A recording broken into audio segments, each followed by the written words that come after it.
What's up, guys? Andrew here for Simply Sports. All right, so we're looking at the two best defensive tackle prospects in the class. We're starting off with Derrick Brown. He's 6'5", 326 out of Auburn, 34.25-inch arms, which you like to see the length when you're projecting to the next level.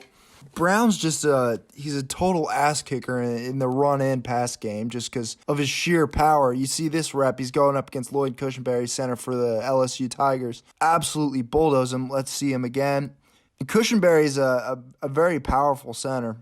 And part of the reason he can do this is he's not just, a total brute. He's technically sound, but because he's so powerful, you really love what he projects in the run game. You see that down block there. And then this play, he shows a little bit of a range to make plays. He can make plays multiple gaps over. He's going up against Jedrick Wills here. Wills tries to reach block him, but Brown is able to displace and shed to make a play a few gaps over.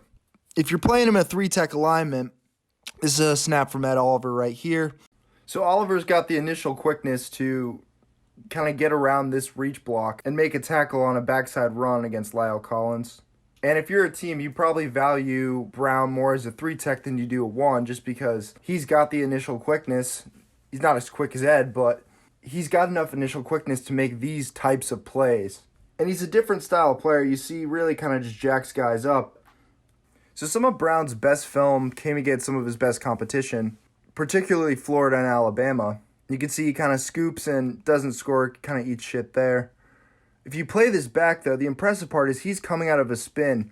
Most 330-pound guys just don't have the necessary agility to just be able to scoop and score and go like this.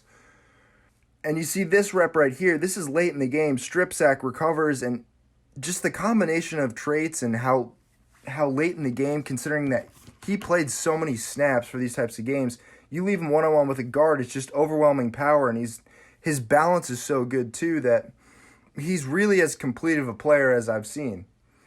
So Bama's QB threw 2 pick sixes in this game. And the thing about pick sixes is your defense immediately goes back onto the field. So Brown's total snaps in this game were considerably higher than other games. Their defense was just on the field so long. But some of his best football was late in the fourth quarter when you absolutely needed to stop. A lot of these 330-pound guys, you see a little bit of fatigue creep in, but he's got an ability to really turn it on when he needs to. He's a very high awareness player. Even when he doesn't get there, he still bats this play down. So yeah, some of his best plays when he should be absolutely exhausted, and he's still making impact plays all over the field. Really speaks to his high motor, his overall technique, and just his overall conditioning in terms of still having juice in the tank that late in the game. Prior to this play, Oregon was running a lot of short game concept swing routes to their running backs. And Brown, running back, just in his way, just totally bulldozes him, taking him out of the play. And he does a lot of this type of little stuff. He's really disciplined on screens as well. Oregon had one of the best O-lines in the country, but you just see the disruption of Brown here.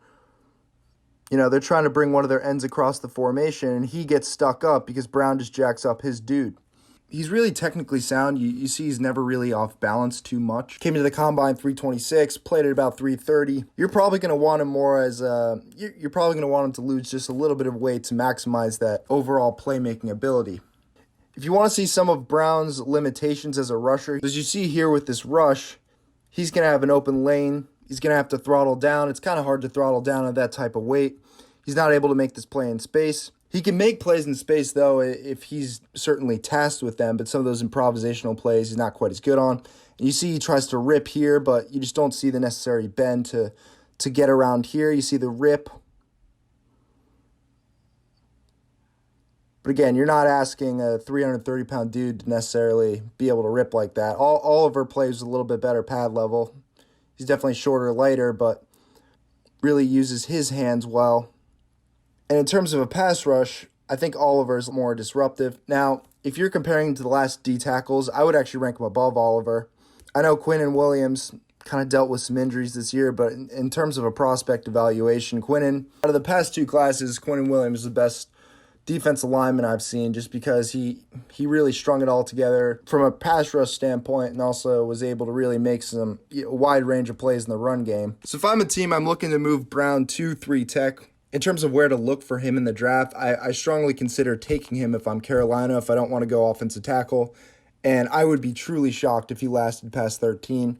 You don't see guys with his strength, his technical ability, his initial quickness, and his overall awareness just at that size come around too often. Only question with him is really how great is his impact, because I think you're getting an absolutely elite run defender, and I don't think there's two ways about that, but pass game matters a little bit more in the NFL level. He's still going to be a very good rusher for his position at the NFL level, probably a 6 or 7 sack guy when it's all said or done, plus the elite run defense. But I think the reason he's not going 3 or 4 is just simply because usually guys with this type of size don't have that type of pass rush production. I don't think he's quite a Fletcher Cox in that department, but Cox is an interesting player too because he gained a ton of weight when he got into the league. So, guys' bodies change, but Brown's as clean of a film evaluation and a prospect evaluation as you can see in this class. And I think he's a pretty easy early first round grade for me.